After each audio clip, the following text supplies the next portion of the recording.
¿Están? ¿Me escuchan? Buenas noches. Sí, doctora. ¿Cómo están? Muy buenas noches. Bienvenidos a esta segunda sesión. Sí, vamos a empezar, ¿no? Vamos a continuar el trabajo que hemos venido realizando. Sí, permítanme. Voy a abrir la página. Y vamos a hacer un trabajo grupal el día de hoy que les sirve también para el trabajo que está en en la plataforma, ¿sí? En la plataforma.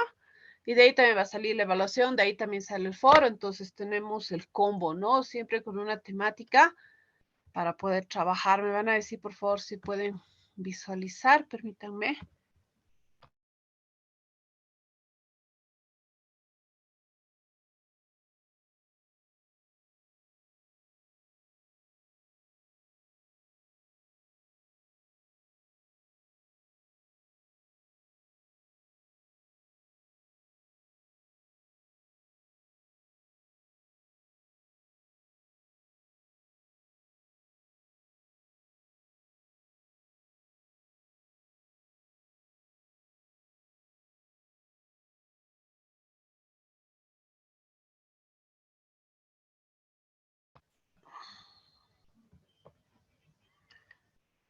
¿Pueden visualizar en pantalla?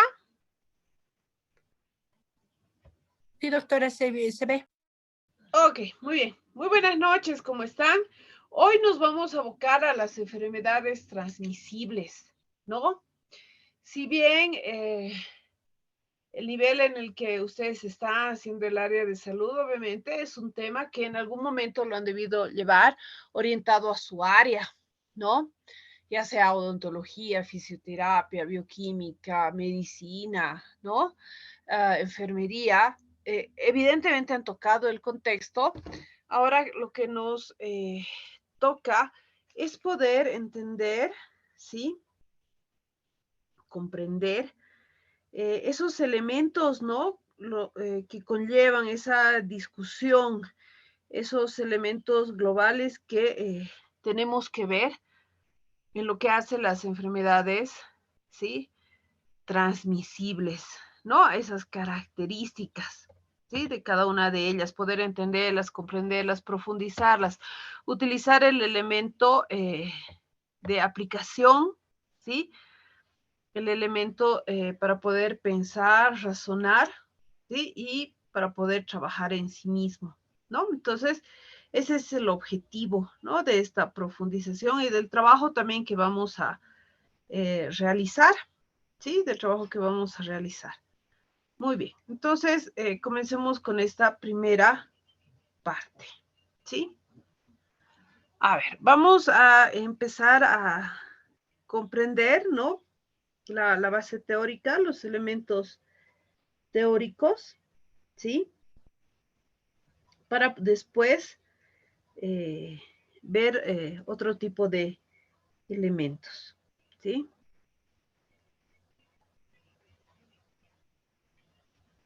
Muy bien. Cuando hablamos de enfermedades transmisibles, ¿sí? Cuando hablamos de enfermedades transmisibles, vamos a tratar de entenderlas a las mismas, ¿no? Con una visión en la cual vamos a poder hablar de enfermedades también conocidas como contagiosas o infecciosas, ¿sí? Que van a ser causadas por agentes infecciosos específicos o por productos tóxicos, ¿no? Y entonces ahí ya tenemos un parámetro, ¿no? Mucho más grande del concepto en sí mismo, ¿sí? Y de hecho tenemos que entender, ¿no? O recordar lo que es esa concepción de infección, ¿no? Que no es nada más que la entrada y desarrollo o multiplicación de un agente infeccioso en un huésped susceptible, ¿sí? Que, ojo, no equivale necesariamente a un desarrollo de la enfermedad, ¿sí? No ser un equivalente como tal, ¿no? Y entonces este agente infeccioso que puede ser un microorganismo que va a producir esa infección, ¿sí? Tiene la posibilidad de vivir, ¿no? O vive de materia orgánica muerta o depende de un ser superior. Y entonces ahí se da nuestro agente, ¿no? Nuestro reservorio, ¿cuál va a ser? ¿No? El hábitat normal donde vamos a tener a nuestro agente, ¿no? Ese hábitat normal. Un hombre portador asintomático, un hombre enfermo agudo crónico, un incubador, un hombre con una infección inaparente, otros animales, alimento, ¿no? Agua. Entonces tenemos una gran variedad, ¿no? En el caso de los reservorios de las zoonosis directas, animales a hombres. De la ciclozoonosis, varios animales y el hombre. De la saprozoonosis, el agente como tal y suelo, ¿no? Que va a ser la fuente de infección, si hay esporas, por ejemplo, ¿sí? Ya en el 1960, ¿no? Cuando se hablaba de todo lo que son las zoonosis como tal, se hablaba de esas enfermedades o infecciones en las que puede existir la relación animal, vertebrado, hombre, ¿no? Entonces, hablamos de que todos los programas de enfermedades transmisibles van a ir precisamente a trabajar con todos estos elementos, ¿no? A identificar claramente las puertas de entrada, por ejemplo, ¿no? Si son picaduras, secreciones respiratorias, orofaringias, heces, placenta, etcétera. Y en el caso de los mecanismos de transmisión, ¿sí?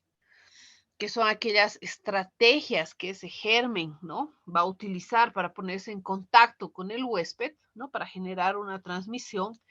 Mecanismos que pueden ser únicos o variados, y actualmente el problema de las enfermedades emergentes, reemergentes, precisamente nos están mostrando nuevos mecanismos, ¿no? Nuevas formas de transmisión, ¿sí? Y es evidentemente más fácil que un mecanismo variado tenga más éxito que un único o un mecanismo que es sucesivo, ¿no? Actualmente la estimación es que los mecanismos están siendo mecanismos variados, ¿no? Ya un mecanismo específico, no es, si bien se encuentra, pero los mecanismos variados son los que tienen están en mayor frecuencia, ¿no? Cuando hablamos de los mecanismos de transmisión, ¿sí? Ahora, hay algo muy importante que se tiene que también analizar y poder visualizar en esta problemática, ¿no? ¿Qué es lo que se tiene que ver? La función de una serie de factores que intervienen en estos mecanismos, ¿no? Por ejemplo, la vía de eliminación, si va a ser espontánea o no, la resistencia en el medio exógeno. Algunos sobreviven en el suelo y otros necesitan un medio adecuado, ¿no? Específico. Por ejemplo, en el caso de la tuberculosis, ¿sí?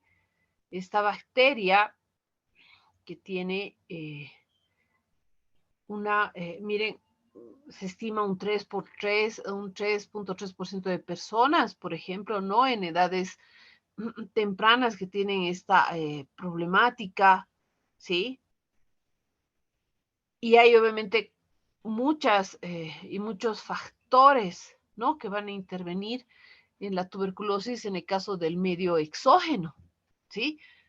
Tenemos bacterias que tienen una gran resistencia a pH, humedad, UV, ¿no? Cada vez se van transformando más. Otro es según la puerta de entrada, ¿sí? Si son o no fácilmente accesibles, o según la cantidad de agente infectante, ¿sí? Dependiendo de la cantidad de ese microorganismo, ¿sí? Va a generar un problema mayor o no, ¿no? Se puede diseminar o no, ¿sí? O se puede diseminar en agua o en otros alimentos y también convertirnos en vectores del problema, ¿no? Entonces, en los mecanismos tenemos que hacer desde la visión epidemiológica, tenemos que tomar en cuenta esta serie de factores, ¿sí? Que van a ayudar a poder determinar quizá un sistema de prevención, ¿no? De una problemática determinada. Por ejemplo, ¿no? En un estudio que hicieron en zonas mineras, ¿no? De parasitosis, hicieron un estudio de suelos, ¿no? Porque ella decía, estos parásitos están en el agua comúnmente, ¿no? Entonces fueron a averiguar, a tomar muestras de todas las fuentes de agua, de todos los contenedores de agua que se tenía en la población y no se tenían las concentraciones, ¿sí? Infectantes. Todos se preguntaban, y entonces, ¿de dónde viene la problemática? Perfecto, se empezó a hacer, ¿no? Un muestreo de lugares de mayor concentración de las personas, ¿sí? De animales, parques, plazas, ¿no? Principales, donde había una gran cantidad a determinadas horas, donde había la probabilidad de que la gente pueda escupir, pueda orinar, ¿no? Y otras condicionantes donde se podía encontrar este microorganismo. Entonces, en esta zonificación que realizaron, ¿no? Determinaron el medio exógeno, determinaron la cantidad de agente infectante y muy bien, los resultados salieron positivos, ¿no? Es ahí donde la gente se contagiaba, ¿sí? Entonces ya ahí posteriormente se fue generando, ¿no? O se propuso un sistema de prevención, ¿no? Para la desinfección, el lavado o el uso adecuado de estos lugares, ¿no? Que no sean mingitorios, que no sean lugares para comer, etcétera, ¿no? Las personas que estaban por esas áreas, que se laven las manos, tener lugares donde lavarse, etcétera, ¿no? Todo un sistema. Entonces, estos mecanismos, cuando se piensa en una problemática, no es solamente el agente, ¿no? No es solamente el microorganismo el que genera el problema, sino para que éste genere una problemática, una epidemia, genere casos, tiene que tener ciertas condiciones, ¿no? Y estos son los factores que también se tienen que tomar en cuenta, por ejemplo, en los sistemas de prevención.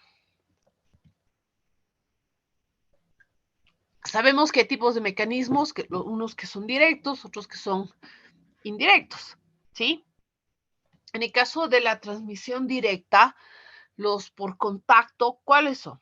Los de transmisión sexual, por mucosas, por las manos, por contaminación de heces, orina, mucosas nasales, toxinfecciones alimentarias y transmisión intraparto, ¿no? La oftalmia de los recién nacidos, por ejemplo, ¿sí? En el caso de la contaminación de heces, orinas, mucosas, la pseudomonas, la shigella, la salmonela, la E. coli, ¿no? Que también se tiene que tomar en cuenta, ¿no? Muy en cuenta para lo que es prevención, diagnóstico, ¿no? Por mordiscos, en el caso de los tipos de transmisión directa, ¿no? En el caso de la rabia. O transplacentarios, o por arañazos, ¿sí? Hay una gran variedad. La transmisión aérea. No hay un contacto directo, ¿no es cierto? Pero requiere una distancia mínima que se clasifica, o sea, definido de 1 metro, ¿sí? Agentes de escasa resistencia, la gripe, la tuberculosis, ¿no? Las famosas gotitas de flu, ¿no? Que caen al suelo rápidamente, las gotas de Wells de menor tamaño, pero sí están en suspensión en el aire más tiempo que las de flu, ¿no? Que caen más rápidamente por el tamaño. Ambas se transmiten al hablar, al toser, al estornudar. Es una de las vías más frecuentes que se tiene, ¿sí?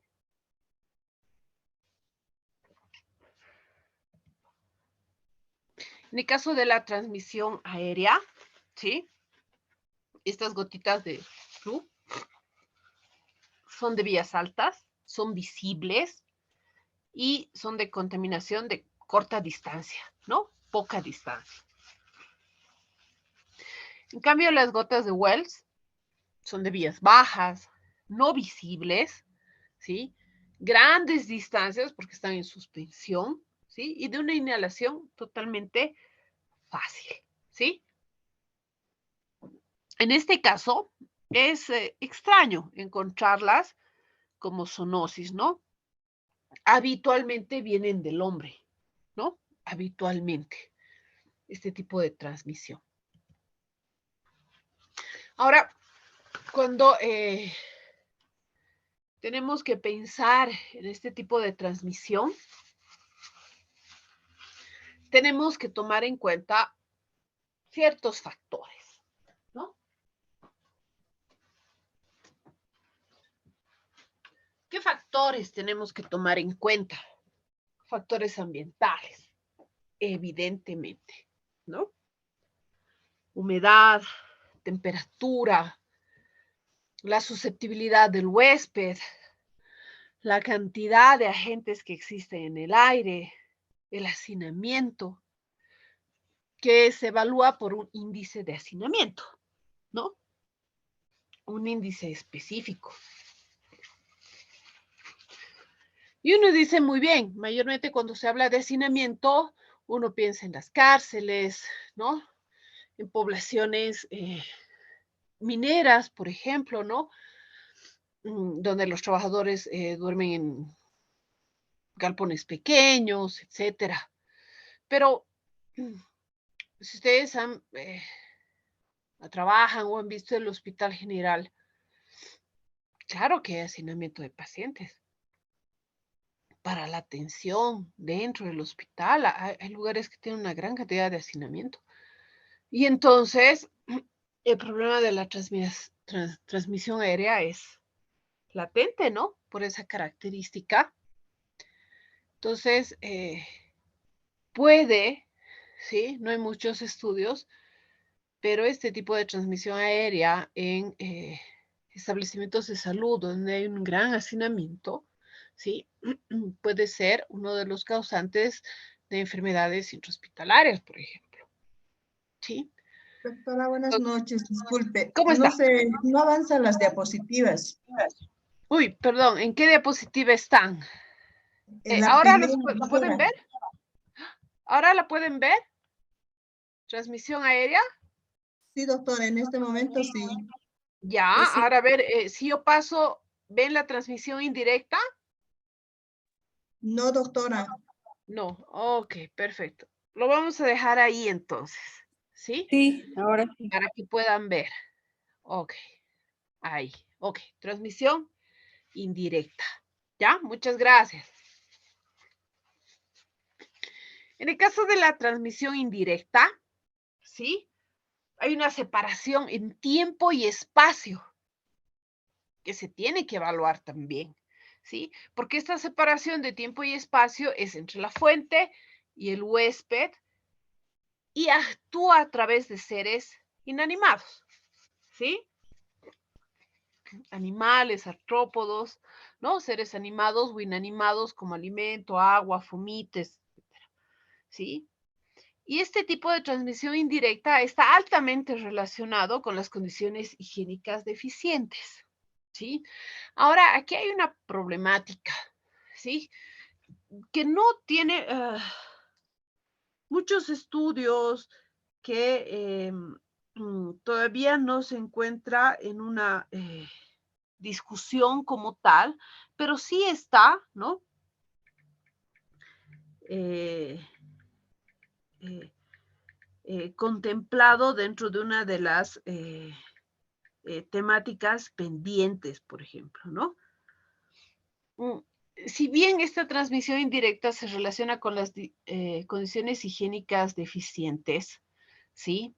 En el caso hospitalario, ¿sí? En el caso hospitalario, en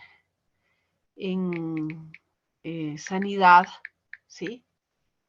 En sanidad, se habla de las normas, ¿no? En lo que es la atención sanitaria, ¿no? Las normas de atención sanitaria. Y hay medidas, ¿no es cierto? La higiene personal, el agua, ¿no? Higienización y sanidad, ¿no?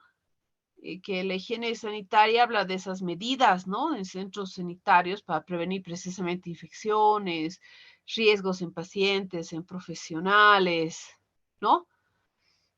Y entonces, ¿cuáles son esas medidas? ¿Sí? Si bien nos dice, por ejemplo, una de las medidas, mantener el lugar, ¿no? Limpio, ordenado, lavarse las manos repetidas veces, utilizar el uniforme, ¿sí? Los equipos y todo lo demás. Y si bien todos los centros y los servicios de salud, ¿sí? Tienen todos estos elementos, uno de los problemas que es constante, por ejemplo, es el lavado de manos, ¿sí? Hay muchos estudios que todavía nos siguen reportando que el lavado de manos es inadecuado, ¿sí? Y si hay un lavado de manos inadecuado y estamos hablando de las condiciones higiénicas, obviamente estas van a ser deficientes si hablamos de medidas de higiene en el área de salud, ¿no? Y este puede ser otro problema, ¿no? Que se está generando en los propios centros de salud, en los cuales no debería haber esta probabilidad de transmisión indirecta, ¿sí? Más, sin embargo, hay varios estudios que nos muestran, ¿sí? Que se tiene un problema en el personal de salud como tal, pero también en el mismo personal de limpieza, en el personal auxiliar, en el personal de imaginología, de radiología, en el personal técnico, ¿sí? En el personal administrativo. Y entonces, ¿de qué nos serviría que, por ejemplo, en urgencias todo el personal cumpla con las medidas sanitarias? Si le entrega al paciente, como se hace, por ejemplo, en el hospital obrero, ¿no? En emergencias. Le entrega al paciente la ficha para que vaya a vigencia de derechos. El paciente es muy probable que no tenga las condiciones higiénicas, ¿no? Va a vigencia de derechos. Vigencia de derechos en la parte administrativa es probable que no tenga las condiciones. Vuelve al personal. Y el personal que recibe esa documentación, que puede ser fácilmente un fomite, ¿sí? No se lava las manos, ¿no? Entonces hay un cruce, ¿no? Hay un cruce, hay un contagio que va a estar separado, obviamente, en tiempo y en espacio, porque son diferentes áreas, diferentes lugares, pero no se toma en cuenta, ¿no?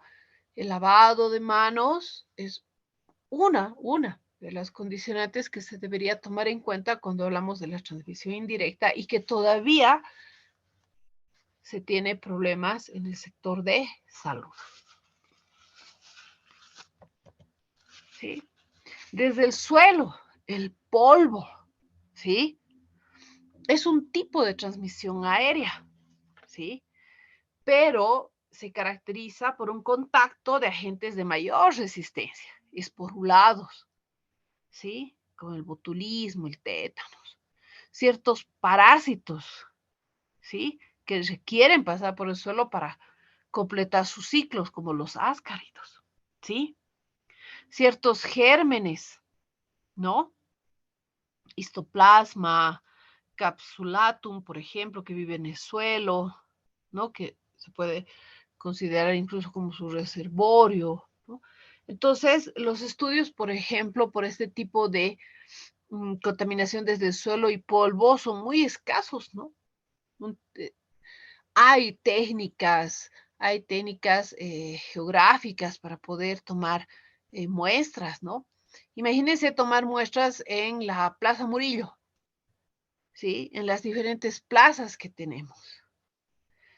Podríamos encontrar una gran cantidad, ¿no? De parásitos, quizá más que en el agua, ¿sí? En el área epidemiológica, ¿no? En Bolivia, mayormente cuando hay estudios de contaminación, ¿sí? Más trabajan con lo que es dentro de hospitales, ¿no? infecciones intrahospitalarias, ¿sí? Pero son pocos los estudios que tenemos de este tipo de contaminación, ¿no? De suelo, de agua, polvo. Y en realidad no tienen una mayor complejidad que otros estudios, ¿sí? Epidemiológicos que se pueden trabajar, que se deberían trabajar.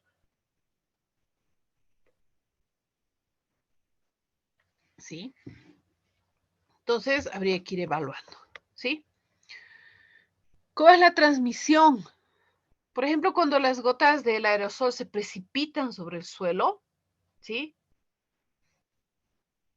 Esto puede ser por una contaminación directa, ¿no? De descarga del huésped afectado, por heces, orina, esputo principalmente, ¿sí?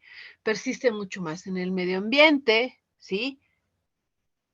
Pueden, ¿no? Vehiculan a mayor distancia y del suelo, ¿no? Pueden ser trasladados fácilmente a aire, agua, alimentos, insectos, ¿sí?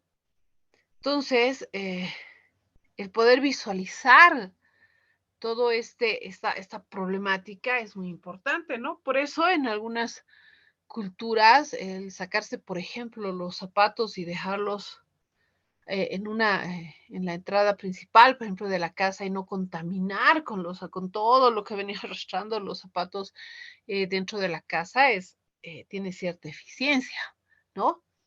Nadie ha hecho, por ejemplo, el estudio de ciertas enfermedades que tienen este tipo de transmisión. ¿Cuál era la prevalencia o la frecuencia antes de la pandemia y después de la pandemia? ¿No? ¿Por qué? Porque en la pandemia mucha gente tenía un protocolo, ¿no? Especialmente el personal de salud. Antes de entrar al lugar, se cambiaban, ¿no? Dejaban toda la ropa afuera, se la lavaba, ¿no? Eh, pero conociendo todo este problema, ¿no? Toda esta teoría, volviendo a recordar que no solamente tenemos que entender la problemática epidemiológica de algunas enfermedades como la que se da y tratarle de dar soluciones, sino ver la prevención desde diferentes aspectos, sería muy importante considerar esto, ¿no? El poder evaluar. El problema de muchas personas que tienen problemas respiratorios y no tienen la definición si era por polen, ¿no? Si era alergia a un tipo de alergia a algún químico específico, etcétera. Han empezado a usar barbijo por la contaminación, por todo lo que eran las consideraciones sanitarias del COVID. Y el problema ha desaparecido, digamos, ¿no? O sea, el problema ya no se ha instalado, no estaba instaurado como tal. Entonces, muchas veces vale la pena, ¿sí?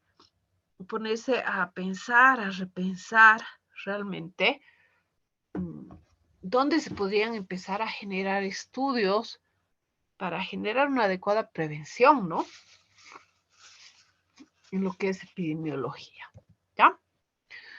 Cuando hablamos del agua, restos orgánicos, excrementos animales, humanos, ¿no? Son un buen medio de cultivo, ¿no? El beber, riesgo de las verduras consumidas crudas, la preparación de alimentos, lavar los utensilios de comida. Hay muchas epidemias, ¿no? Muchas epidemias que se generan por o a través del agua, de la contaminación del mismo, ¿no? Hay que tener en cuenta igual la distribución geográfica, la distribución estacional, el estudio de lo que es la transmisión de larvas, de mosquitos, ¿no? Un análisis más que simplemente decir el agua está contaminado, no realmente cómo, cuándo hay una mayor contaminación que pueda generar realmente la enfermedad, cuándo no, que se puede realizar, es algo muy interesante para pensar, ¿no? En el caso de los fomites, que son seres inanimados que van a coadyuvar ahí a la transmisión, ¿sí? Que sí transcurre poco tiempo, ¿no? Mayormente al medio externo, y pueden contaminar vegetales, animales contaminados, ¿no? Lanas, pieles, por ejemplo, ¿sí? Son fuente importante de infección, ¿sí? Objetos de uso habitual, ¿no? De uso habitual, virus principalmente y bacterias, ¿no?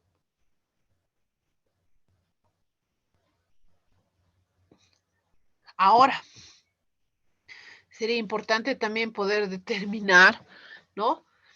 En el caso de los rinovirus o adenovirus, cómo habrán sido las prevalencias, ¿no? Antes de la pandemia y después de la pandemia, ¿no? Porque la gente se lavaba las manos constantemente, ¿no? Entonces, si bien el fomite entraba en acción, ¿sí? Como transmisor, el lavado de manos realmente puede, y algunos estudios lo demuestran, ha bajado, ¿no? En la frecuencia, en la incidencia, en la prevalencia de muchas enfermedades que tienen como característica, ¿no? Ese agente, ¿no? Ese fomite que va a ayudar a la transmisión, ¿no? Entonces, quizá valga la pena seguir, ¿no? Con los protocolos de lavado de manos que en muchos lugares ya han vuelto, ¿no? Se vuelve a la confianza, se vuelve al mismo sistema, ¿no? En el caso de los vectores, ¿sí? Lo que son los artrópodos que transportan gérmenes desde una fuente de infección hasta el huésped, que puede ser pasivo-mecánica o activa o biológica, ¿no? En el caso de la pasiva, es transportado, ¿no? Por el artrópodo en el cuerpo, en las partes bucales, sin que haya una multiplicación como tal, ¿sí? Y obviamente es un poco limitada, ¿no? Este tipo de transporte, pero se da.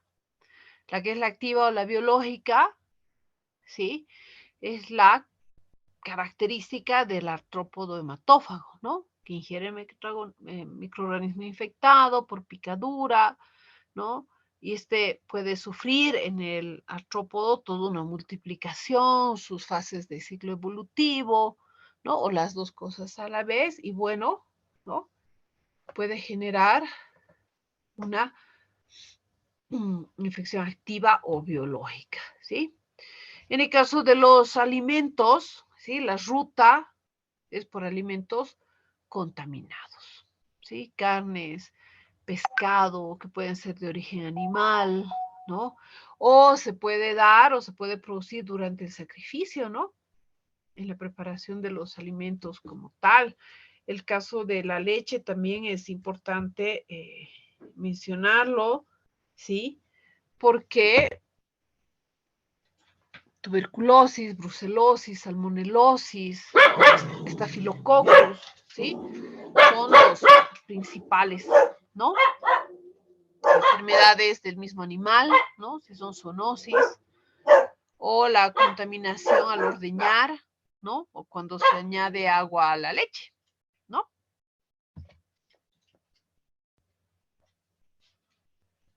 El caso de la problemática del queso, las cremas, las ostras, moluscos, ¿no? O las mismas verduras, ¿no? Que tienen el problema por aguas contaminadas.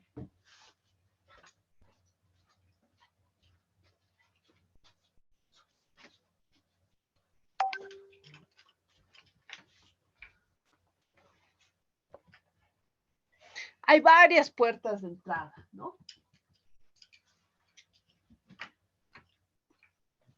Varias puertas de entrada, ¿sí?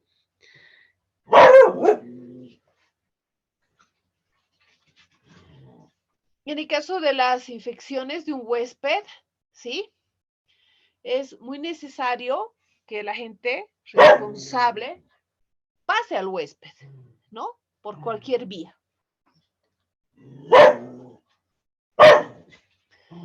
Vía digestiva, respiratoria, mucosa, cutánea, placentaria, ¿no? Una vía específica, ¿no? Ahora, y cuando hablamos del huésped, tenemos que tomar en cuenta, por ejemplo, al sujeto, ¿no? Tenemos que evaluarlo.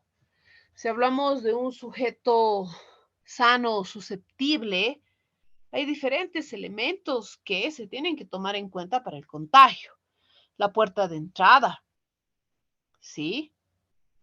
La inmunidad humoral y celular que se pueda tener, ¿no? Elementos importantes de lo que es el huésped, ¿no? Si el organismo es más avanzado, qué tipo de contaminación se va a generar, qué tipo de infección, ¿no? Está invadido, está colonizado. Hay muchos huéspedes que son definitivos, ¿no? Donde el microorganismo va a asumir el grado mayor de madurez y otros huéspedes intermediarios, ¿no? Donde se va a generar un estado de larva o forma asexuada, ¿no? Diferentes elementos para evaluar cuando se habla del huésped, ¿sí? Un mismo agente puede tener diferentes comportamientos en el huésped, ¿sí? Puede influenciar, por ejemplo, el nivel de virulencia que tenga, organotropismo, la capacidad de mutación del mismo, ¿sí? La patogenicidad, varios elementos, ¿sí? Que pueden cambiar, ¿sí? Dependiendo de su mecanismo de defensa, el huésped padecerá la enfermedad, ¿no? Por ejemplo, las lisosimas son barreras, ¿no? Primeras barreras defensivas, tejidos, secreciones orgánicas, ¿sí? Hay un tipo de inmunidad, ¿no? Se tiene ese privilegio. Todo va a depender a muchas cosas, ¿no? Y si hablamos de inmunidad natural, por ejemplo, ¿no? La gente no puede anidar en una determinada especie por esas características propias que tiene la especie y que no le van a permitir, o lo que es la inmunidad adquirida como tal, ¿no? Que va a desarrollar ya mecanismos, ¿no? Si bien transitorios, ¿sí? Pero mecanismos que van a ayudar, que van a coadyuvar, ¿no? Para precisamente esa inmunidad transitoria, ¿sí?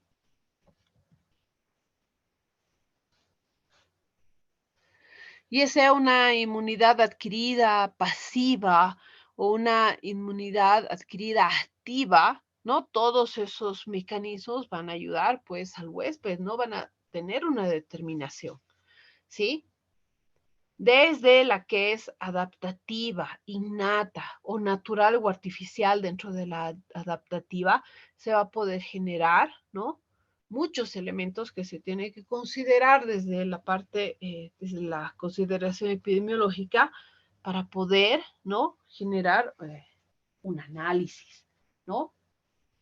En el estudio epidemiológico, en algunas enfermedades, ¿sí?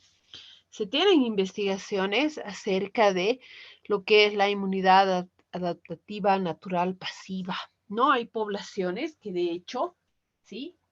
Por sus características, tienen ya o vienen ya, ¿sí? Como población, como etnia o como población de una determinada área geográfica con un tipo de inmunidad, ¿no?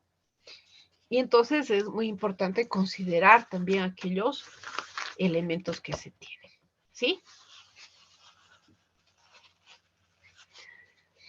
En el caso de las infecciones de enfermedades infecciosas como tal y su nivel de transmisibilidad, ¿sí? Tenemos varios periodos, ¿no? Los periodos de la enfermedad infecciosa como tal, la incubación, ¿sí? Que va a depender de la enfermedad, de la dosis de infección, la puerta de entrada, de la respuesta, la sintomatología, ¿no? Y después va a venir el periodo de estado como tal, que es la manifestación de signos, síntomas, ¿no? Es muy importante tomar en cuenta estas consideraciones, ¿sí? Puede haber dentro de un periodo de esta enfermedad infecciosa una regresión de los síntomas, ¿no? Una crisis, una lisis, lo que es la convalecencia, ¿no? Y hay que tomar en cuenta esos agentes, ¿no?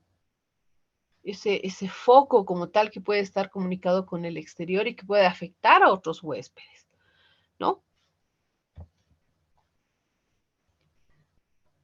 Hay que tomar en cuenta los periodos de estado, los de convalecencia como tal, ¿no? Y cómo se van a eliminar esos gérmenes por vía respiratoria, digestiva, genital, por sangre, ¿no? Cómo se está generando este proceso, ¿no? Dentro de las enfermedades transmisibles, ¿no? Las infecciones entéricas, la transmisión aérea, las enfermedades de la infancia y la zoonosis, pues tenemos un gran, ¿no? Despliegue de estas, ¿no? Esto como un resumen, ¿sí? Para tomar en cuenta, ¿ya? Dentro de las infecciones entéricas, intoxicaciones, ¿no? Toxoinfecciones alimentarias, las más comunes, ¿no? Comúnmente salmonella, ¿no? Staphylococcus, Clostridium, que son las más comunes, ¿no? Que se pueden dar, ¿no? La salmonella con su característica, ¿sí? Que se encuentra de forma natural en el hombre, ¿no? En muchos animales, ¿sí? Pero los excrementos son un foco de contaminación de alimentos y agua, ¿no? Se requiere humedad, baja acidez y los alimentos con mayor riesgo son los huevos, productos elaborados con huevos crudos, contaminados con materia fecal de aves, ¿no? Que precisamente, ¿no? Uno de los productos estrellas, si lo podemos llamar así, es la mayonesa, ¿no? Las carnes crudas, la leche que no ha recibido un buen tratamiento, ¿sí? La salmonela debería, ¿no? Ser técnicamente destruida por buenas prácticas culinarias, ¿no? Pasteurización, pero no por congelación. Y entonces, si queremos generar y tenemos un problema de salmonela, pues los sistemas de prevención no van solamente a un adecuado lavado de manos, ¿no? Se suma una variable más de una buena práctica culinaria, ¿no? Y entonces, como salubristas, tenemos que pensar, no sé, la alcaldía estará haciendo un buen trabajo, ¿no? Al dar los carnets para manipulación de alimentos, por ejemplo, ¿no? Imagínense un estudio muy básico, ¿no? De poder ir a tomar muestras, ¿no? De las personas que expenden los alimentos que tienen ahí su certificado colgado, ¿no? De manipulación adecuada de los mismos. Lo que podríamos encontrar o lo que no podríamos encontrar, ¿no? Desconocemos, quizá el problema viene de casa, ¿no? Y no de las prácticas que se generan en alimentos de comercio habitual, ¿sí? Entonces, sería importante también tomar en cuenta las infecciones entéricas como, ¿no? Un problema, ¿no? A poder tratar, ¿sí? Clostridium, ¿sí? Que habita de forma natural en el polvo, ¿no? Suelo, el intestino de los hombres, ¿sí? El Staphylococcus aureus, que se encuentra de forma natural piel, nariz, boca, ¿sí? Especialmente se hallan en heridas infectadas, ¿no? Manipulación de alimentos igual, ¿no? El Bacillus cereus, ¿sí? Que es una bacteria de forma natural de agua, tierra y polvo, pero forma esporas que son resistentes al calor y a la humedad, ¿sí? Alimentos secos, deshidratados, cereales, harinas, arroz, y para esto también es el tipo de preparación y mantenimiento que se tiene, ¿sí? El botulín, que no se tiene una gran cantidad de intoxicaciones, pero las que hay son bastante graves, ¿no? Altamente resistentes al calor, viven en la tierra, en los vegetales, ¿sí? En conservas, semiconservas. Hay muchos sistemas y manuales de prevención de toxoinfecciones alimentarias, ¿sí? La cadena alimentaria, la manipulación de los alimentos, la conservación, la limpieza del lugar de almacenamiento de los mismos, ¿sí? controlar el ambiente, luz, calor, humedad, temperatura, ¿sí? Y obviamente el poder generar un análisis, ¿no? De los alimentos que se presume que han generado la infección entérica, ¿no? La fiebre tifoidea, ¿no? Que es de declaración obligatoria, ¿no? De declaración obligatoria. La leche y sus productos derivados que también generan mucho problema, ¿sí? Que se contaminan directamente del portador. Ahí hablamos de lo que es saneamiento ambiental, ¿sí? Que va a ayudar al descenso de la prevalencia, ¿no? De esta problemática. Las medidas preventivas que se tienen que tener, diagnóstico, declaraciones obligatorias, vacunación, las fichas y las encuestas epidemiológicas, ¿no? Y evidentemente el aislamiento, ¿no? Para tener una medida preventiva más eficaz, ¿sí?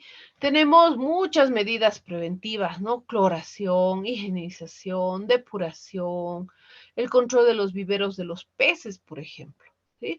Si ustedes alguna vez han ido a Pongo o van a darse una vuelta por Pongo, ¿no? Las famosas truchas. El agua donde están esos peces, que se ven tan exquisitamente en nuestro plato, realmente yo no sé si tenga un control de depuración, ¿no? Y entonces sería un interesante estudio también, ¿no? Ver qué tipo de microorganismos hay en ese tipo de lugares, criaderos de trucha, por ejemplo, que aquí en La Paz tenemos varios lugares, los de Pongo, los más conocidos, pero en otros lugares también hay, ¿no? En el lago Titicaca, etcétera. Y la educación sanitaria, ¿sí? Educación sanitaria. Muy importante, ¿no? Yo he visto pocas tesis que se dirijan a todo lo que es educación sanitaria, que sería muy importante trabajar, ¿no? Que es una problemática continua que tenemos, ¿sí? Hepatitis A, ¿sí? Transmisión fecal oral, ¿sí? O fecal hídrica, higiene, ¿no? Personal y colectiva. Vacunación obligatoria en zonas endémicas o en grupos de riesgo, ¿no? Poliomielitis, tuberculosis en el caso de las enfermedades de transmisión aérea, ¿no? En el caso de la tuberculosis, pues se tiene programas, ¿no? Ya estandarizados, ¿sí? Y el mayor problema de la tuberculosis que ha ido bajando en prevalencia, ¿sí? Era precisamente la adhesión al tratamiento, ¿no? Ahora con la dosis unidosis, la dosis personalizada, pues eso ha ayudado y ha coadyuvado bastante a que hay una mayor adherencia, pero aún así seguimos con tenemos el problema, ¿no es cierto? Ya sean las actuaciones, la vaciloscopía, ¿sí? Los tratamientos antibióticos, la prevención, control, etcétera, son muy importantes, ¿no? La gripe, ¿no? Estamos viendo enfermedades que son las más comunes, ¿sí? Sarampión, rubiola, parotiditis, ¿sí? Y las zoonosis en general, ¿no? Heridas contaminadas con tierra, ¿no? Que son el mayor problema que tenemos, ¿no? El mayor problema. Porque en la vacunación tenemos que tener la comprobación del estado de la vacuna, ¿sí? Si es una persona vacunada no hace más de 5 años, no hay que vacunar. Si es vacunado entre 5 y 10 años, hay que tener una dosis de recuerdo, ¿no? Y si no es vacunado, ¿no? O vacunado hace más de 10 años, una vacuna completa, ¿no? Es una mejor medida, ¿sí? Muy bien, nos vamos a dar 5 minutos para terminar esta parte, ¿sí? 5 minutos de receso. Voy a poner en pausa. Break.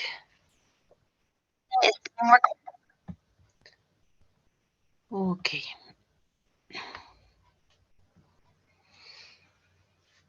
Ya el elemento de profilaxis, ¿no? En general, ¿sí? De las enfermedades transmisibles, ¿no? ¿Qué podemos ver? Los niveles de cadena epidemiológica son muy importantes, ¿no? Porque el nivel de profilaxis puede ir sobre la fuente de infección, ¿sí? Y esto es muy importante, son de declaración obligatoria, ¿sí? Hay que ver los mecanismos de transmisión, lo que son las medidas de saneamiento, muy, muy importante. Los posibles huéspedes, ¿no? Hablar de lo que son los posibles huéspedes, ¿sí? Hablar además, ¿no? De el tratamiento como tal, la existencia de posibles portadores, ¿sí? Las medidas, aunque no haya síntomas, tratamiento antibiótico, ¿sí? La precaución con personas que puedan contaminar alimentos principalmente, y la utilización del mapa epidemiológico es muy importante, ¿no? Para la localización de casos, la ficha epidemiológica, ¿sí? Muy, muy importante. Una muy buena información fundamental para la lucha antiinfecciosa. El poder comparar los datos que tenemos, ¿sí? Nos ayuda a poder deducir ese foco de infección y la toma de medidas que se van a generar, ¿no? El tener un buen registro, una buena comunicación de datos para todo un análisis epidemiológico, ¿sí? Para poder ver realmente la repercusión de la problemática que se está teniendo, ¿no? El poder declarar, ¿no? El generar o trabajar con los reglamentos de la Organización Mundial de la Salud, ¿sí? Con casos específicos, ¿no? Ahora, evidentemente, desde identificar el problema, ¿no? El control individual y colectivo, generar esa planificación sanitaria, difundir la información, tener las estadísticas sanitarias es muy importante, ¿no? Y estos elementos se deberían tener eh, en todos los centros de salud, en todos los lugares de salud, ¿no? Y debería ser una información de rápido acceso y una información con la que se pueda trabajar. ¿Por qué? Porque se pretende o la erradicación o la eliminación o el control, ¿sí? Tres elementos muy importantes, ¿no? Erradicación, eliminación o control. Y el análisis previo de todos esos datos nos van a ayudar a tomar esa decisión, ¿no? ¿Cuál va a ser la decisión más lógica, ¿sí? O si vamos a entrar en lo que es la vigilancia y la cuarentena, ¿sí? Dependiendo, ¿no? Dependiendo. La vigilancia nos va a obligar a la sumisión, ¿no? Para confirmar.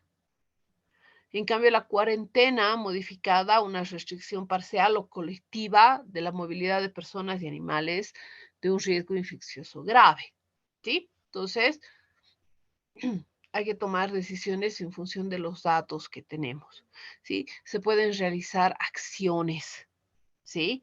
Ahora, técnicamente, ¿no? Técnicamente, la negativa de asumir estas medidas, ¿sí? Tendría que estar en el Código Penal, ¿no? Sancionada con una pena de prisión, ¿sí? Porque está generando un mayor riesgo, ¿no? Se está generando un mayor riesgo, ¿sí? Ahora, la epidemiología descriptiva es la que nos ayuda a las enfermedades transmisibles, ¿no? Nos ayuda a ver cómo se están propagando, el conocimiento de la misma, ¿sí? Nos genera toda la descripción, la presentación, la evolución que se está dando, entonces la mejor es la epidemiología descriptiva, ¿no? Y bueno, ustedes ya han llevado los conceptos, los elementos de la epidemiología como tal, ¿no? Y la epidemiología descriptiva pues nos ayuda a describir precisamente el fenómeno en tiempo, lugar y persona, ¿no? Y nos ayuda a cuantificar esa frecuencia, esa distribución del fenómeno, ¿no? Mediante medidas de incidencia, prevalencia y mortalidad, ¿sí? No estamos trabajando con una epidemiología analítica. La primera que se debe trabajar en este tipo de enfermedades es la epidemiología descriptiva, ¿sí? Netamente una epidemiología transcriptiva de enfermedades transmisibles, porque eso nos va a generar y nos va a ayudar a ver cómo se propagan estas enfermedades, ¿sí? Descripción, presentación, evolución en las comunidades y determinar si son de contacto, ¿sí? O si son casos primarios, ¿no? Si es transmisible y concreta, ¿no? Si va a aparecer después de un tiempo de ausencia relativamente largo o es de contacto, ¿sí? Entonces, es muy importante, ¿sí? Nos va a poder definir si es un caso importante, si es un foco, si es una enfermedad esporádica, ¿no? Si es una endemia, por ejemplo, ¿sí? Y dependiendo de la cantidad de afectados, evidentemente podemos determinar si es una holoendemia, hiperendemia, ¿sí? Mesoendemia, etcétera, o una pandemia como tal, ¿no? Una pandemia como tal. Dependiendo de lo que se vaya a determinar, ¿sí? Dependiendo de lo que se vaya a determinar, ya vamos a poder ir a través de la epidemiología descriptiva, ¿no? A poder ver las causas de aparición de la misma, ¿no? Las causas de aparición. ¿Sí? Si se ha presentado en grupos de baja inmunidad, si es un nuevo germen que ha llegado a la comunidad, si es una mutación, ¿sí? Y para eso tenemos que tener pues todo el historial, ¿no? Toda la historia atrás de qué es lo que está pasando. Es por eso que los datos, la información que se tiene que tener, tienen que estar completos, tienen que estar adecuados y a disposición en cualquier momento, ¿sí? Para poder generar esta epidemiología descriptiva, ¿no? Las causas, si ha sido un aumento de la dosis infectiva, si ha sido un aumento de la virulencia, por ejemplo, o ha sido un cambio social, cultural o un cambio de conducta, ¿no? ¿Qué es lo que está generando esta problemática, ¿no? Y obviamente podemos trabajar, ¿no? Con tasas de difusión, por ejemplo, ¿sí? Y podemos, ¿sí? Generar o inmunización, ¿no? Al final de todo esto se puede dar por interferencia, ¿no? En el medio de propagación o por un sistema de inmunización, ¿sí? Todo un proceso selectivo, ¿ya? Muy bien. Podremos a trabajar, adelantaremos su trabajo. Les voy a pedir que ustedes elijan sus grupos y les voy a mostrar ahora en el Moodle. A ver, permítanme, que está en el módulo, ¿sí? Que tenemos. Permítanme.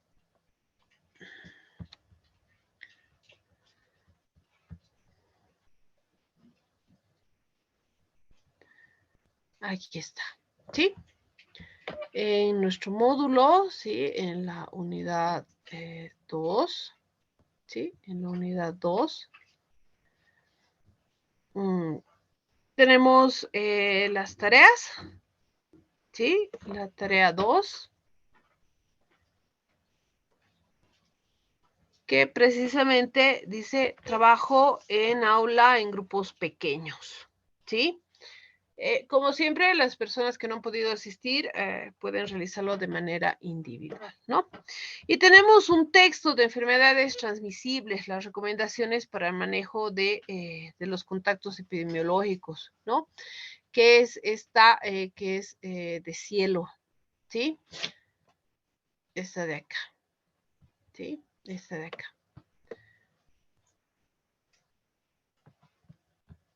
Yo les voy a pasar por el grupo, ¿sí?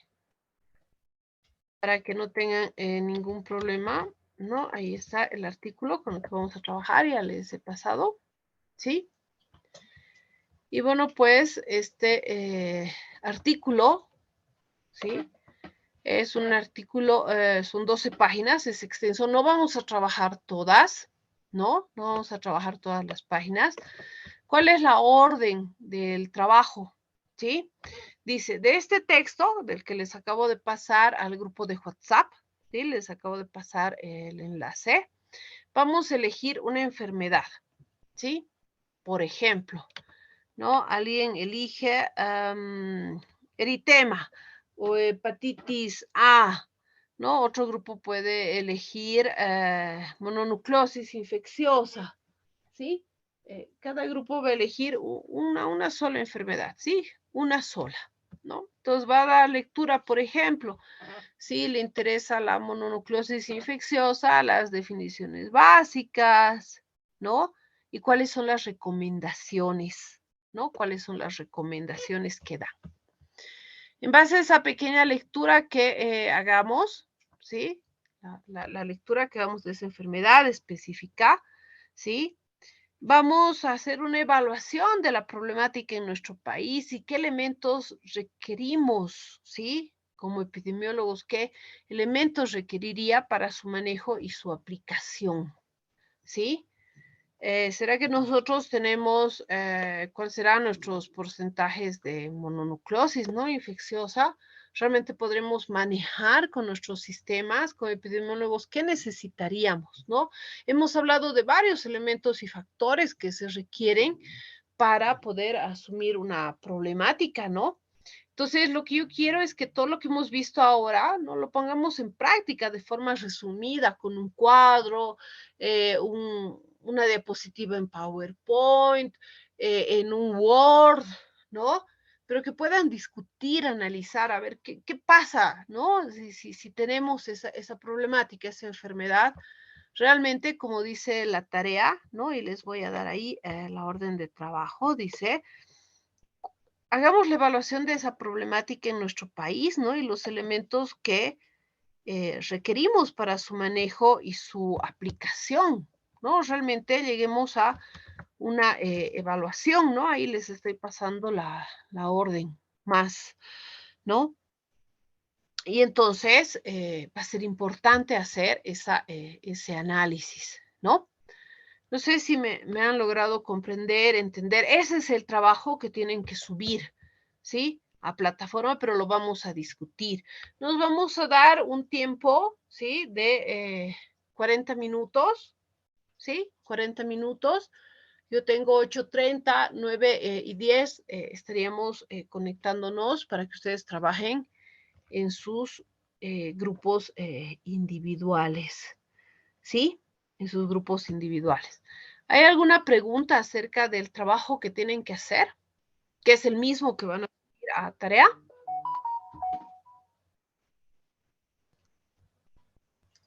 ¿No hay ninguna pregunta? ¿Está claro el objetivo? Es ese análisis específico que se tiene que... Doctora, buenas noches. ¿Trabajo individual se puede subir? Claro que sí. ¿Cuándo podemos subir? Lo ideal es que ustedes trabajen en grupo ahora, ¿sí? Grupos de 3, grupos de 4, grupos de 5. Y lo que van a presentar y vamos a discutir de 9 y 10, 9 y cuarto hasta las 10, ese mismo trabajo lo van a subir, ¿sí? Ahora, si alguien, no sé, no puede conectarse con sus compañeros, puede trabajar solo también, ¿sí? Quizá no alcancemos a presentar todos, ¿no es cierto? Pero idealmente el trabajo que realicen ahora es el que van a subir ustedes a plataforma, ¿no? Entonces, yo les recomiendo la discusión en grupo, ¿sí? El trabajo epidemiológico tiene que ser en equipo, ¿sí? Se complica cuando se hace todo el razonamiento individual. Entonces, yo les sugiero que trabajen en grupo, ¿sí? Trabajaremos hasta las 9 y 10, nos damos 5 minutos de receso. Y 9 y cuarto empezamos a presentar lo que hemos trabajado y discutir nuestra posición, que es lo más importante.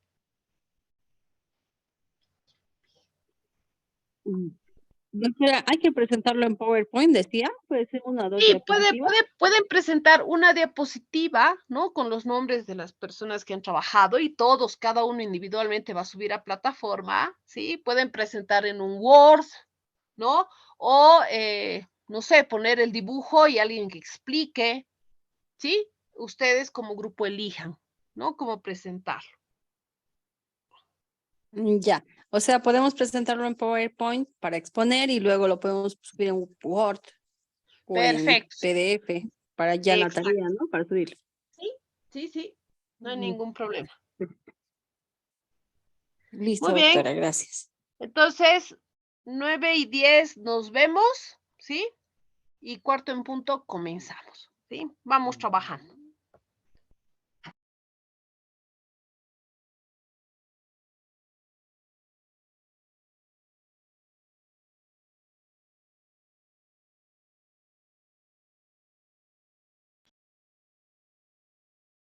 Muy bien, buenas noches, ¿cómo están? Vamos a ver los análisis que han podido trabajar. ¿Hay algún grupo que quiera presentar su análisis o lo hacemos al azar?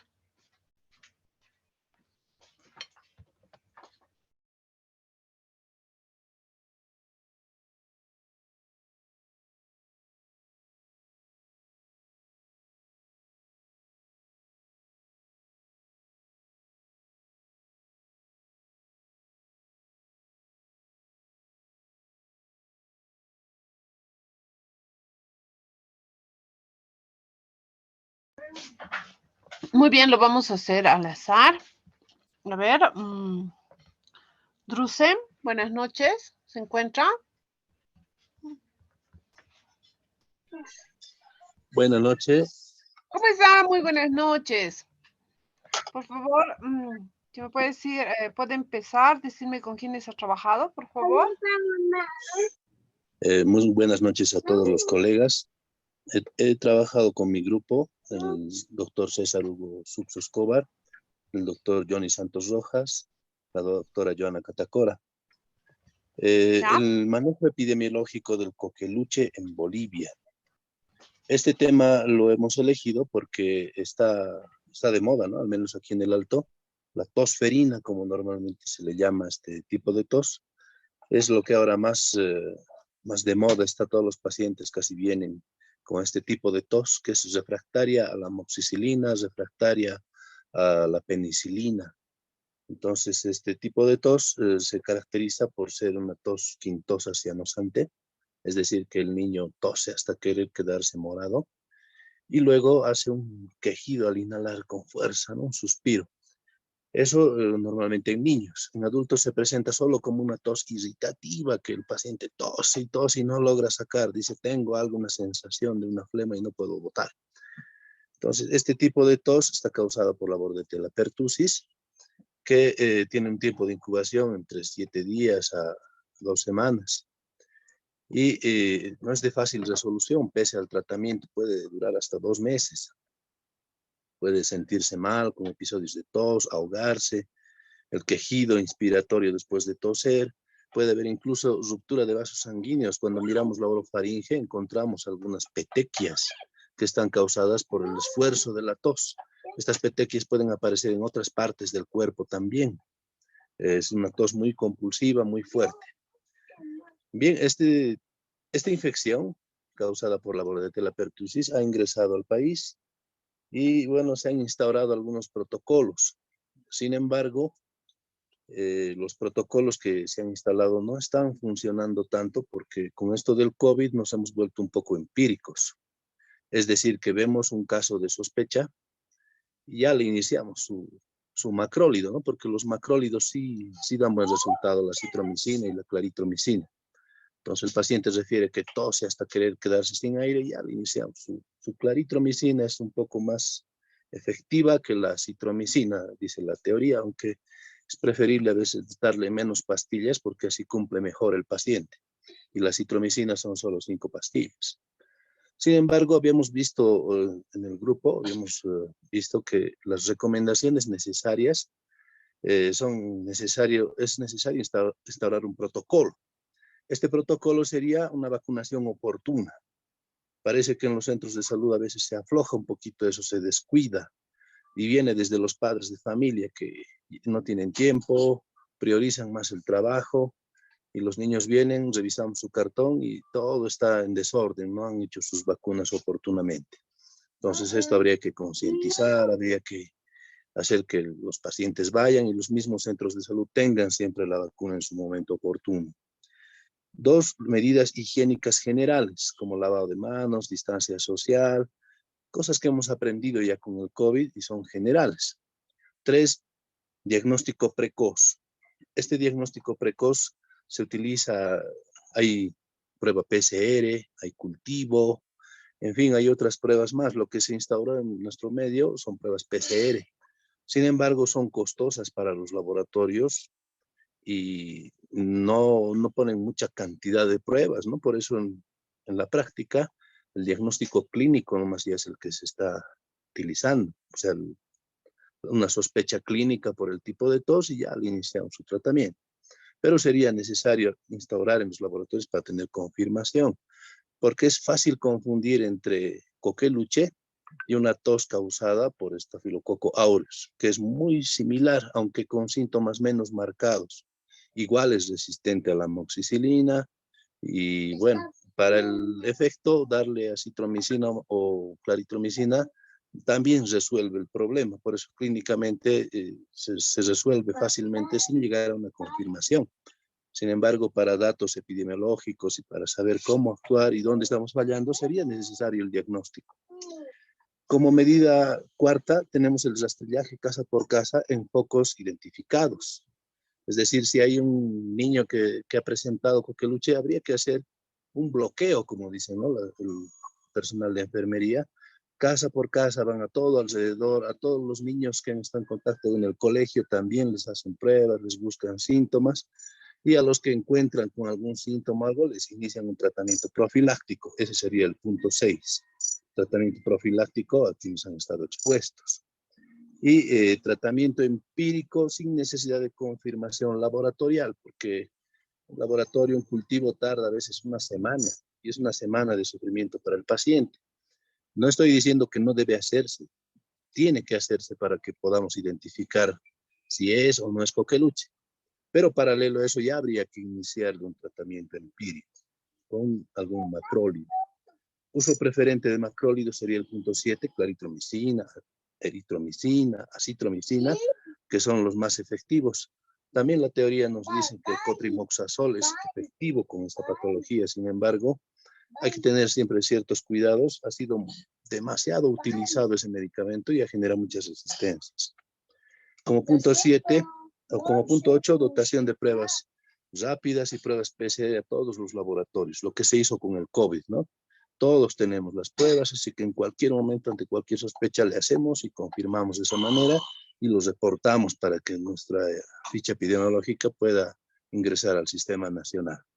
Como punto 9, crear salas de aislación en pacientes internados con coqueluche, lo mismo que se hizo con el COVID, para que en los hospitales no se difunda esta enfermedad, para que no sea una infección nosocomial. Como punto 10, capacitar a la población acerca de los síntomas para que tengan ellos una sospecha clínica, se den cuenta que puede tratarse de coqueluche y acudan rápidamente. Hay muchas personas que dicen, se va a curar y así lo dejan, ¿no? Entonces, a ellos sobre todo capacitarles para que acudan rápidamente a un centro de salud. Y como punto 11, concientizar a la población sobre la gravedad de la infección para que no lo dejen pasar así simplemente y acudan, ¿no? En niños puede convertirse en algo muy grave, puede pasar a neumonías, incluso causar la muerte. Eso es lo que hemos trabajado en mi grupo, doctora. Gracias. Muy bien, muchas gracias. Y evidentemente, ¿no? Las precauciones en mujeres embarazadas, ¿no? Que en este caso es importante las precauciones, ¿no? Del tratamiento, la vacuna, ¿no? Que es una de las recomendaciones durante el tercer trimestre, por ejemplo, ¿no? Para la protección del bebé, ¿no? Recién nacido. Los antibióticos, ¿no? Hay que tener cuidado con los efectos secundarios, evidentemente, pero esto es un punto muy importante a tratar. Los que están en el medio trabajando se han chocado con las alternativas naturales, ¿no? Como usted decía, muchos pacientes dicen, se le va a pasar. A ver, la teoría que nos dice de las alternativas naturales, ¿no? Aceites esenciales, el aceite de eucalipto, de tomillo, el de menta, que son no para la coqueluche per se, pero sí para aliviar lo que es la tos, la congestión nasal, ¿no? Los alimentos en vitamina C, ¿no? Para fortalecer evidentemente el sistema inmunológico y los remedios herbales, ¿no? Echinacea, sauco, para apoyar también el sistema inmunológico y reducir la duración de los síntomas, ¿no? Evidentemente, estas alternativas naturales que son muy usadas, ¿sí? Que también sería interesante ver, ¿no? En un estudio, para un artículo, para un análisis realmente con qué están combinando estos pacientes, ¿no? El tratamiento que se les da, porque la mayoría lo combina con el tratamiento médico convencional, ¿sí? Entonces es muy importante. Muchas gracias, muy buen trabajo, ¿no? Recuerden que el subir a plataforma es de manera individual, ¿no? Para que se pueda activar la nota, ¿sí? Muchas gracias, muy gentil. A ver, En eso, Dionisia, doctora, perdón que le ¿cómo interrumpa está? una consulta. En eso de subir la tarea, en la unidad 2 tenemos tarea 2 en 2 lugares, ¿no? Y son la misma pregunta, el mismo trabajo. ¿En A ambos ver, lugares hay que subir el mismo trabajo? me voy a verificar, a ver. Está como tarea y está como evaluación.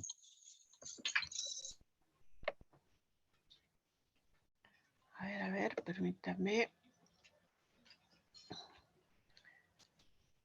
A ver, por ahí se ha duplicado. Aquí está, unidad 2. Ah, sí, está duplicada. No, solamente en tareas. Ahora mismo la voy a eliminar. Esta que está en la evaluación y voy a activar la evaluación y se ha quedado la tarea. Ok, ya está. Ya está validada, no hay ningún problema. Sí, donde dice tarea 2, ahí la subimos, ¿no? Y la evaluación es una pregunta en función del trabajo que han realizado ahora también, no se preocupe. Ya, muy bien, muchas gracias. Continuamos entonces, por favor. A ver, Dionisia, ¿cómo está? Buenas noches. ¿Con quiénes ha trabajado?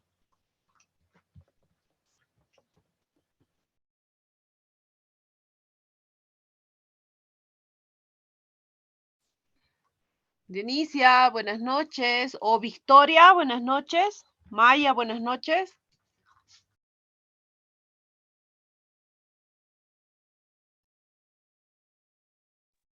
Buenas noches, doctora. ¿Cómo está, Maya? Buenas noches, le escuchamos. Sí, gracias. Yo he trabajado con mis compañeros. Enseguida les digo, empiezo. Sí, claro que sí, no hay ningún problema. He trabajado con mis compañeros, que es Cornelio Paca, Edson Hernando y Dionisa Marca. ¿Ya? Nosotros hemos elegido el tema de hepatitis A. Leyendo, ¿no? El artículo nos daba información sobre el virus de la hepatitis A, nos decía que afecta la inmunidad, que es más que todo ese enfoque debido a que es de tipo viral. Esta puede llegar a ser una infección duradera, también la fuente afecta mucho tanto a niños como a adultos, pero existe más pacientes asintomáticos en la infancia que en los adultos. En el caso de la contagiosidad, el inicio de los síntomas puede durar hasta 2 semanas. Esta contagiosidad, es decir, la vía de poderse contagiar, va a ser por vía fecal oral o también puede ser a través del sexo oral, que también tiene que estar relacionada con el sistema digestivo. Nos hablaba sobre el periodo de incubación, que puede llegar a ser de 15 a 45 días, las aguas contaminadas. En este aspecto, nosotros también habíamos discutido dentro del grupo que es el punto donde más se tiene que actuar, ya que es una infección que se transmite por vía fecal oral. Entonces, nosotros tenemos que enfocar esos factores de riesgo, evitándolos. En nuestro medio hay muchos lugares en los que tienen problemas con el agua, entonces también es un factor que puede influir en esto, ¿no? en la transmisión, ya que la transmisión va a ser mediante aguas contaminadas. También se veía que el virus es resistente al frío y al calor. El diagnóstico es mediante el IgM, el anti-VHA. Estos van a tener una alta sensibilidad, sobre todo cuando es ELISA, y una alta especificidad. También otra forma de combatir es mediante las vacunas. El virus está inactivado en las vacunas. Este puede darse en 2 dosis. Alcanza una eficacia del 95%. Y además tenemos nos presentaba el artículo algunas recomendaciones que pueden ser la aplicación de inmunoglobulina o la utilización de la inmunoglobulina para contactos durante la primera semana una vez que ya se ha contagiado, las vacunaciones, el esquema de vacunación completa, el aislamiento de las personas que están contagiadas durante 7 a 10 días en el periodo ictérico para evitar más contagios y además de precauciones universales. También tenemos formas de vigilar y también prevenir esto, ¿no? Que ya habíamos dicho, la forma de prevenir mediante la vacunación y la forma de la vigilancia es importante porque esta es una enfermedad que posee una carga viral muy alta, además es una enfermedad que es altamente contagiable, puede afectar a toda una población, sin embargo el grupo de mayor riesgo actualmente se constituye en adolescentes y adultos jóvenes. Es una enfermedad prevenible, tenemos los medios, tenemos las vacunas y también se debe de aplicar la vigilancia epidemiológica para evitar un mayor contagio una vez que este ya se haya evidenciado para que su propagación no sea masiva. Además, estos brotes se pueden producir intradomiciliariamente, también a nivel institucional y a nivel comunitario cuando existen problemas con el agua, sobre todo.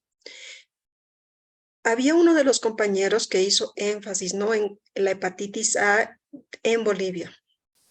La evaluación de la hepatitis A en Bolivia y de los elementos necesarios para su manejo y aplicaciones se decía que implica analizar diferentes aspectos relacionados con esta enfermedad dentro del país que son determinantes para que éste se pueda evidenciar o para que éste se pueda también propagar.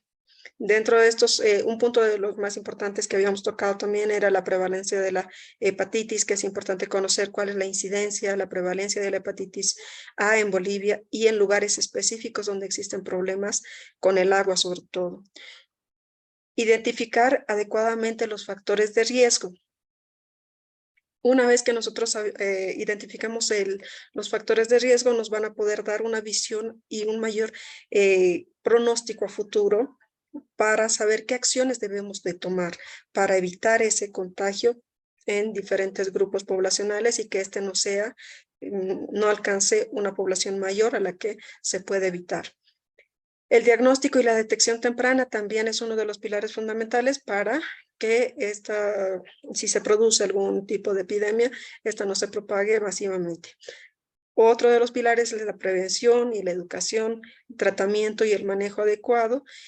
Y también llegamos al punto en que casi concurren todas las enfermedades en epidemiología, que son las políticas adecuadas y las regulaciones. Dentro de las políticas y regulaciones no solamente se van a encontrar las políticas enfocadas en el agua, sino también las políticas alimentarias, también las políticas enfocadas a la distribución de alimentos y lo que esto conlleva también a nivel económico para poder evitar la propagación de esta enfermedad y un adecuado manejo.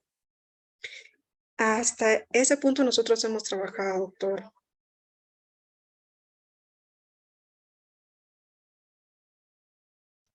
Perfecto, muchas gracias, ¿no? Las precauciones, ¿no?, son importantes en no consumir alcohol, ¿no? Y eso también viene de un análisis de la población, del contexto, ¿no?, donde pueda surgir, ¿sí?, mientras está tomando los medicamentos, toda la información requerida, ¿no?, de algunas interacciones que se pueda tener, ¿no?, los exámenes evidentemente de sangre que se tienen, y el aporte del colega que usted mencionaba de todo lo que es la hepatitis A y el ambiente geográfico, ¿no? Si bien teóricamente la hepatitis A se va a generar en países o es más común donde las condiciones sanitarias sean deficientes por la falta de acceso de agua potable, saneamiento básico, ¿no? Donde hay una mayor prevalencia. Hay que tomar en cuenta que los efectos del cambio climático han generado también, ¿no? En países que no necesariamente estén catalogados como países con deficiencias de saneamiento básico como tal, ¿no? Sí, son países en vías de desarrollo como África, Asia, América Latina, sino en países donde sí se tiene saneamiento básico, sí se tiene agua, ¿no? Y acceso, pero los cambios en el cambio climático, etcétera, ¿no? Ya sean sequías, inundaciones que también provocan contaminaciones masivas de todo lo que es el consumo hídrico, etcétera, pues también son causales, ¿no es cierto?, para tomar en cuenta y hacer la prevención. De hecho, ya sí se genera una problemática principalmente con el agua, ¿no? Principalmente con el agua. Muy bien, muchas gracias, muy gentil. ¿Quién es el siguiente grupo? ¿Quiénes más van a hablarnos de su trabajo? ¿Alguien más? Doctorita, buenas noches. ¿Cómo está, Victoria? Las escuchamos. Sí, doctorita. Bueno, con el grupo hemos hecho una pequeñas diapositivas. No sé si lo podemos presentar o No, así. claro que sí, no hay ningún problema. Permítame, varios pueden compartir. Ya tiene el campo para poder compartir y los escuchar. A ver.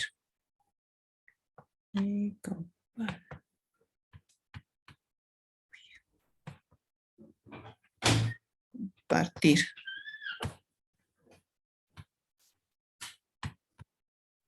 Si es que se logra ver algo, doctorita. Sí, Sí, se ve. podemos ver la presentación, los escuchamos.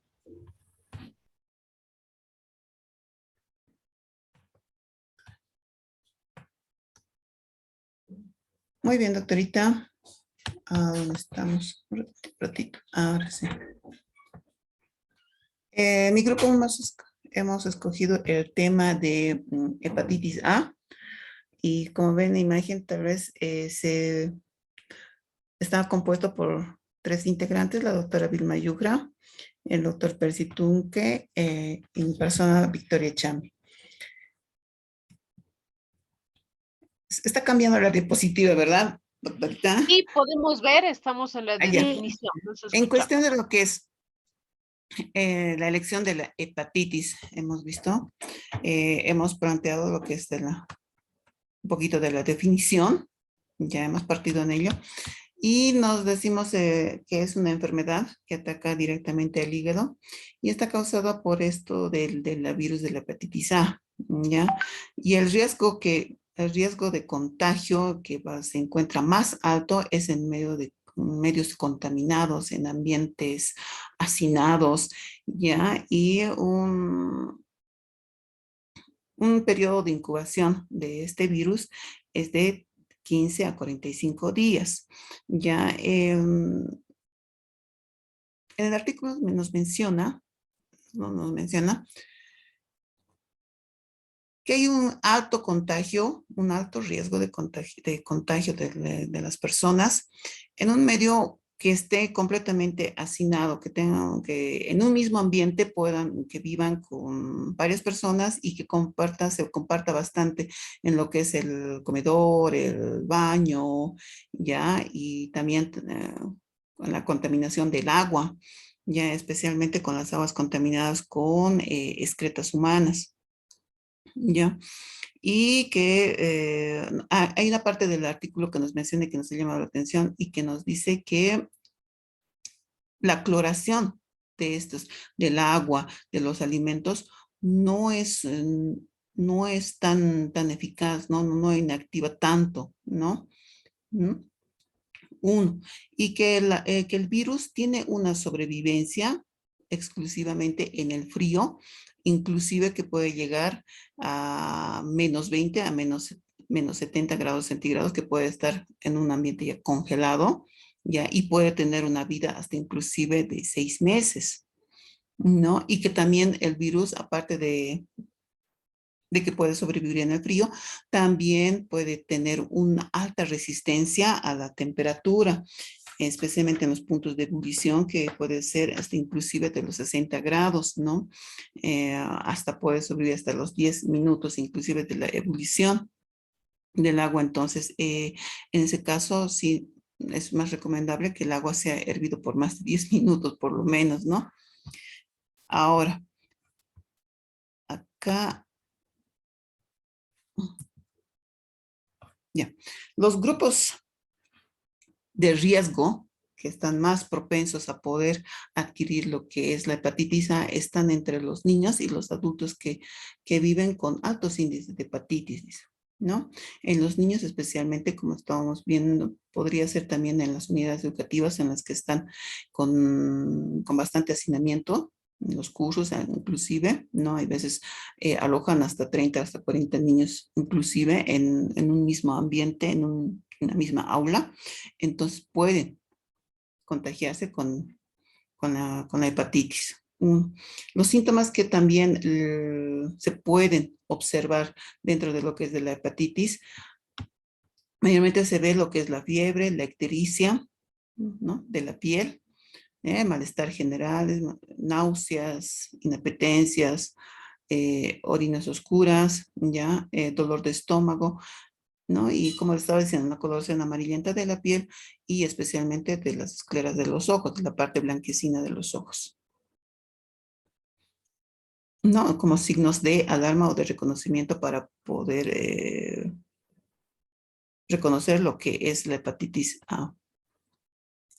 Dentro de las recomendaciones, especialmente lo que más podemos hacer la recomendación es la vacunación, y más cuando son de unidades para unidades educativas, como una de nuestras colegas estaba mencionando, de que debería ser un requisito indispensable que cada niño entre con una vacunación de lo que es de este esquema de la hepatitis, ¿no? Y también la recomendación dentro de los hogares, el lavado de manos antes de los consumos de los alimentos, como también el lavado de las frutas, los alimentos que vayamos consumiendo también tengan su lavado respectivo, ¿no? Después, desconcentrar los centros de hacinamientos, ¿no? Y como una forma general, para una recomendación así general de todo, decíamos, debemos conservar un lugar limpio, ¿ya? Libre de iniquidades de los iniquidad de los alimentos y de la vacunación para todas las personas a partir de los 2 años de edad, ¿no? Hasta ahí, doctorita, hemos podido tratar de resumir lo que ha sido de la hepatitis A, doctorita, y tal vez alguno de mis colegas o compañeros que quiera acotar algo, tal vez. Bien, los escuchamos. ¿Hay alguien que quiera acotar algún elemento de lo trabajado? Tal vez no mucho acotar, doctora, pero sí tal vez consultarle. No sé si por el costo de la vacuna es que no se implemente eso en las unidades educativas, ¿no? Porque yo esa vez cuando quise hacer vacunar a mi hijo, el visitador médico me dijo que era algo de 600 bolivianos o 500 bolivianos la vacuna. Sí, Y sí. no sé si es por Puede, el costo que no se implemente en Bolivia. el costo de la vacuna contra la hepatitis A puede variar según el proveedor, ¿sí? Pero oscila aproximadamente entre 1.500 y 1.000, ¿no? Eso es un costo, ¿sí? Es un costo elevado, ¿no? Siempre se trata de ver el costo-efectividad, ¿no? Como estrategias de vacunación universal, ¿sí? Va a variar, ¿no? Como les decía, 1.500, 2.500, o sea, va a depender del proveedor, ¿no? Principalmente, ¿sí? De la cantidad, ¿sí? Y el presupuesto, por ejemplo, en los últimos 12 años se ha duplicado, ¿no? Para la adquisición en Bolivia aproximadamente se ha adquirido 54 millones, o sea, se ha se ha generado el presupuesto de 54 millones de bolivianos, ¿no? Y entonces sí, realmente es un costo grande, ¿no? De 54 a 90 millones, ¿no? De bolivianos para las vacunas. Entonces, es un presupuesto muy grande, no es un presupuesto muy grande, 90 millones, hablamos de todo, ¿no es cierto? Jeringas, cajas de seguridad, ¿sí? Y entonces, en Bolivia tenemos aproximadamente 13 tipos de vacunas, ¿no? Entonces, es una gran cantidad dentro de esas, las de hepatitis, ¿no? Es un precio alto, ¿no? Es un precio alto, pero más sin embargo, el análisis que siempre se tiene que hacer para lo que es vacunas es el análisis de costo-beneficio, ¿no? ¿Cuánto va a ser el costo, ¿no? De como una media o puede oscilar entre 200, 500 bolivianos, ¿no? En promedio, pero repito, eso hay que ver el proveedor, si bien teóricamente todas las vacunas tienen que cumplir con los estándares de calidad que se tienen, sabemos que hay algunos que pueden variar, ¿no? En esos estándares. Y entonces, realmente puede variar, ¿no? En algunas referencias van a encontrar entre 200, 500 bolivianos, ¿no? En otras, para adultos, se habla de 1.500 más o menos, ¿no? 1.000. Sí, las pediátricas son más baratas, digamos, la forma pediátrica. Entonces, hablamos no solamente del costo de la vacuna como tal, ¿no? Los médicos recomiendan 2 dosis, ¿sí? Para la mejor protección. Entonces, estamos hablando de duplicar, ¿no? El costo que se tiene, ¿sí? Y el costo de la vacuna de la hepatitis B, por ejemplo, es mucho más cara, ¿no? Es 206 bolivianos, ¿no? O sea, tiene un costo mucho mayor, ¿sí? Pero, repito, lo que se ve es el costo-beneficio, ¿no? Realmente, cómo se puede, cuál es el mayor beneficio, el mayor riesgo que se tiene, ¿no? En función de este tipo de vacunas, ¿no? Entonces, sí, sí es un problema, ¿no? Muchas gracias, muy gentil, muy gentil. ¿Hay alguien más que quiera preguntar? Ok, recordarles que el subir los trabajos es individual, por favor, ¿sí? Individual. Ahora estaba viendo que no sé si visualizan la evaluación, la voy a volver a activar, pero la evaluación igual es una pregunta, ¿no? Lógica de razonamiento de lo que acaban de ver, del PDF que acaban de analizar, ¿no? De forma general en función a la enfermedad que ustedes han elegido, ¿sí? Los que quieran y gusten la pueden trabajar hoy día y así se libran, ¿sí? Y bueno, ahora mismo la voy a activar. No se olviden que tienen que subir individualmente, ¿no? Sus trabajos para que se activen sus casillas de notas, ¿sí? Y de esta manera, en función de todos los elementos que se evalúan, pues se va calificando, ¿no? Está igual el foro, enseguida lo activo la evaluación para que todos lo puedan ver, ¿sí? Y nos estaríamos viendo el próximo jueves, ¿no? Que vamos a ver la parte de no transmisibles, ¿no? Hay una discusión un poquito desde el punto que tiene la Organización Mundial de la Salud, que ya es empezar con la línea del tratamiento no farmacológico, ¿no? Relacionado con la calidad de vida, actividad física, ¿no? Estado nutricional, etcétera. Y cuáles son las nuevas perspectivas que se tienen, ¿no? Para poder afrontar estas enfermedades y poder hacer una comparación, ¿no? Costo-beneficio, como muchos estudios nos los muestran, ¿no? De enfermedades transmisibles con no transmisibles, ¿no? Que en muchos casos, o en la mayoría, las enfermedades no transmisibles generan un mayor costo al Estado, mayor costo en la salud, porque una sola enfermedad puede generar un deterioro mayor de mayores sistemas dentro del organismo, ¿sí? Que una enfermedad transmisible que va a afectar un punto específico en su mayoría, ¿no? Y entonces estas relaciones de costo económico, ¿no? Son las que más le preocupa, ¿no? A la Organización Mundial de la Salud y a muchas organizaciones, ya que las enfermedades no transmisibles actualmente superan, ¿no? Realmente tenemos muchas epidemias de estas enfermedades y no están claramente visualizadas, ¿no? Entonces es el tema que vamos a tratar la próxima clase. ¿No? Muchas gracias, muy gentiles. Recordarles, por favor, subir sus trabajos de manera individualizada y ya en unos 5 minutos va a estar activada la parte de la evaluación, ¿sí? Que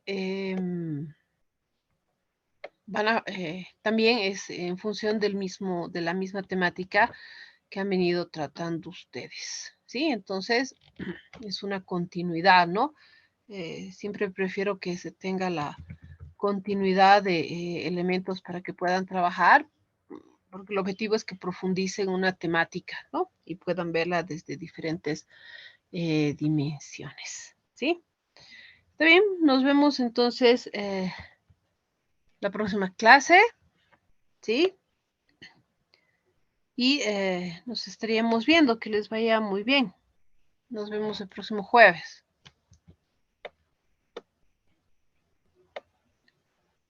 Hasta el próximo jueves, doctora. Buenas noches, doctorita. Nos vemos bien, buenas noches. Buenas noches, doctor.